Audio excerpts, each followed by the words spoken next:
Mr. Dulos.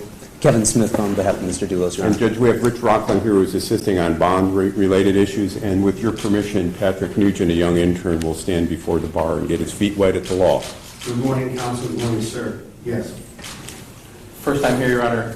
My understanding is counsel wants to address the conditions of release set by Judge McLaughlin when he was arraigned. We would like to address bond. Judge, certainly there has been enormous public interest in this case, and as near as I can tell, based on the number of reporters present, comments that we've received since we appeared in this case over the weekend, Mr. Dulos has been tried and convicted in the court of public opinion for a crime that he's not yet been charged with, and candidly I have doubts can be brought and can withstand a probable cause inquiry.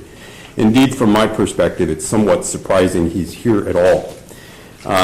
What we know is that Jennifer went missing sometime in the early morning of the 24th and was reported missing by late day. We've been able to account for Mr. Dulos' whereabouts with independent evidence for almost all of that time, including an early morning meeting at his home with an attorney. He received a call from Greece, which we don't yet have verified phone records, but we know who the person is and have spoken to them. We believe that Mr. Conis was in and out of the house with him from a period roughly from about 9:30 until about 1 p.m. when he next reliably surfaces in the search warrant at 1:33. So he's up in Farmington for some period of 3 to 4 hours, which on the state's theory, apparently, or the public's theory, would have given time to drive down, commit a vicious crime, dispose of the body, get rid of a car, and drive back up to Farmington. It's possible, I suppose, as a matter of mathematics, but as a matter of experience, it's a ludicrous suggestion. What we believe and what we are troubled by is the fact that in the warrant for this arrest, and this is certainly one of the factors that you can and should consider in adjusting bond, is the strength of the state's case. Search the warrant, and what you'll learn is the state can make accounts for my client's whereabouts after 1:33 that afternoon, but although it has the electronic means to do so, it refuses to produce any evidence about where he was previously. We're going to be seeking through the FBI cell site records that will show that his devices were used from his home that morning. There's no evidence that he was at the home that we are aware of. And if there's no evidence that he was at the home, it's hard for me to understand where we get the scienter or the guilty knowledge that would serve as a necessary element of hindering prosecution or tampering with physical evidence. I'm aware of press reports that there are videos showing him stopping a car 30 times on Albany Avenue, and some of the wilder speculation has had him toss 30 bags, and this has fueled public speculation that there's a dismembered body, perhaps in a dump. Officers have spent the better part of a week in a dump with dogs and have found precisely nothing, as near as I can tell. We don't know where Jennifer is. We don't think the state knows where Jennifer is. We think that this bond and these arrests were an attempt to pit the two of them, Mr. Conis and Mr. Dulos, against one another in a classic prisoner's dilemma that was designed to give the first person to speak a get-out-of-jail-free card on charges that are flimsy at the outset for information about the body. Almost a week after Michelle first went to the police, there still is no body, and there still is no confirmation that Jennifer is in fact dead.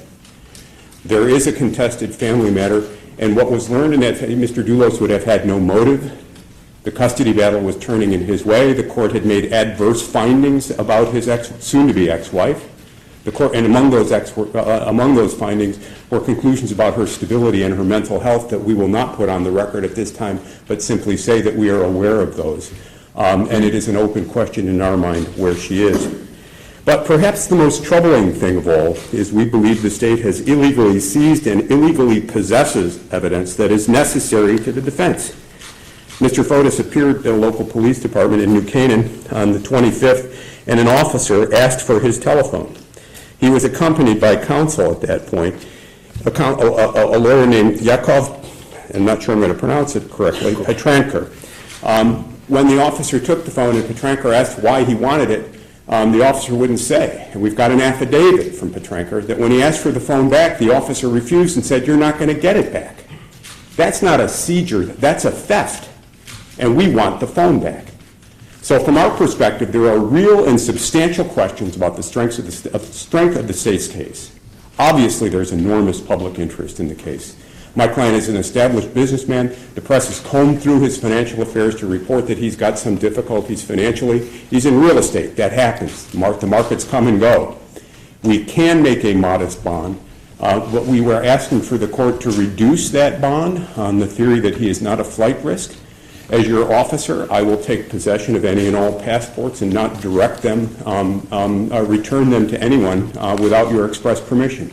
If necessary, I'll deposit them in the court clerk's office for you.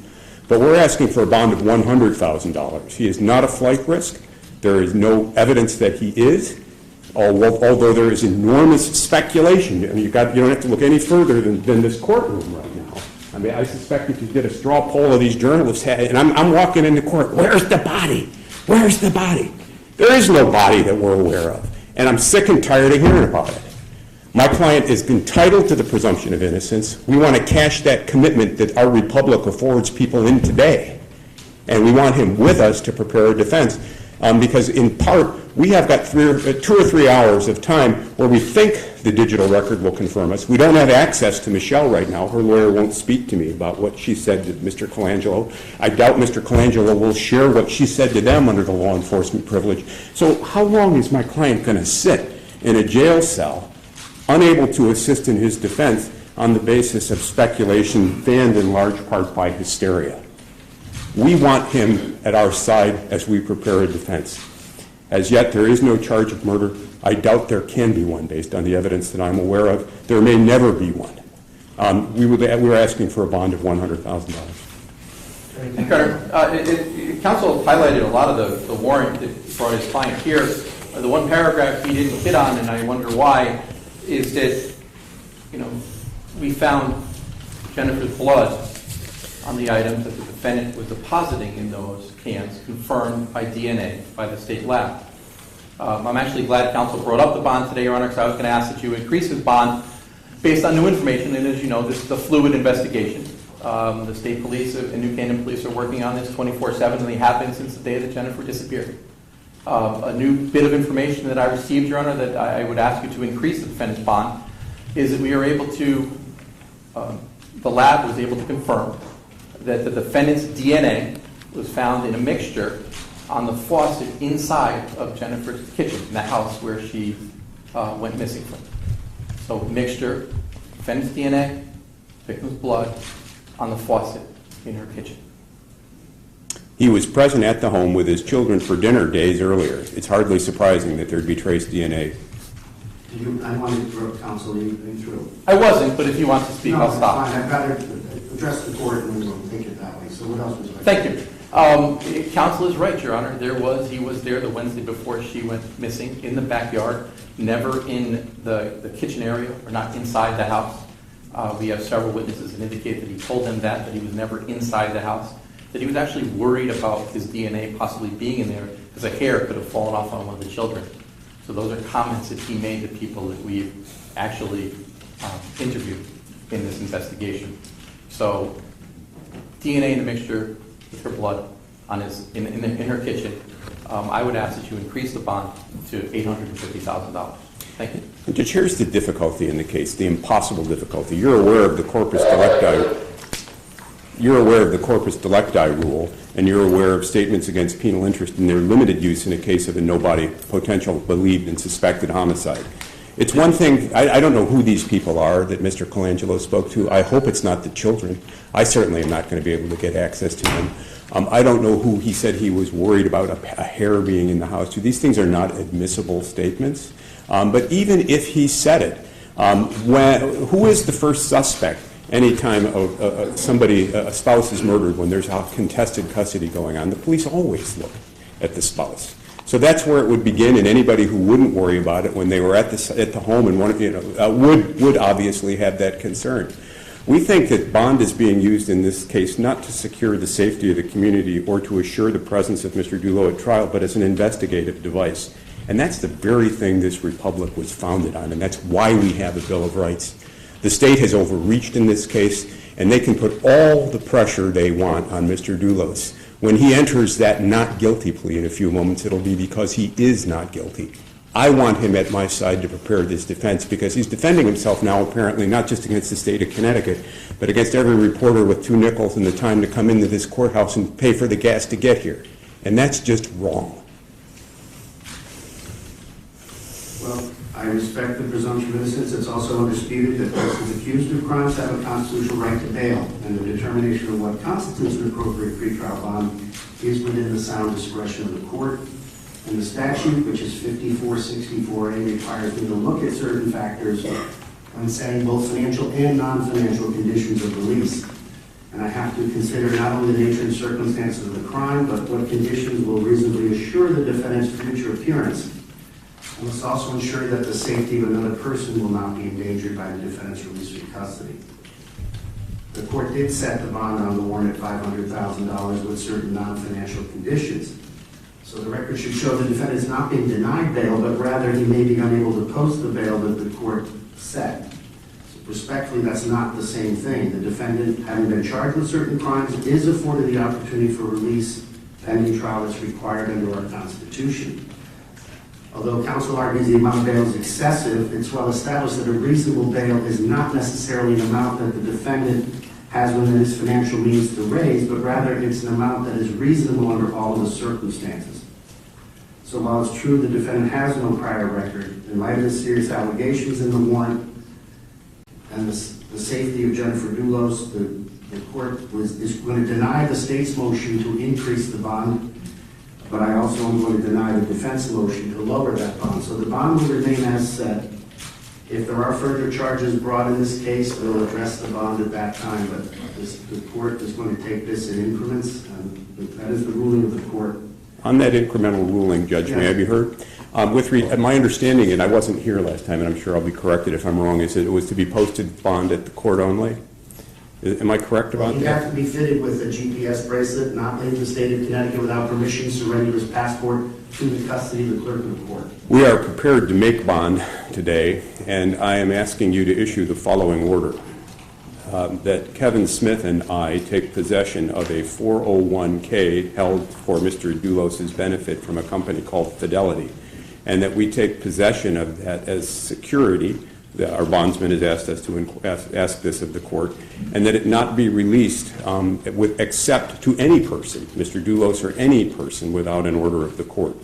The reason for the request is as follows. There is a sum sufficient on its face to serve as security for the bond in the IRA. If Mr. Dulos is exonerated, there's no point in incurring the tax and early withdrawal penalties. He's younger than I am. He's younger than 59.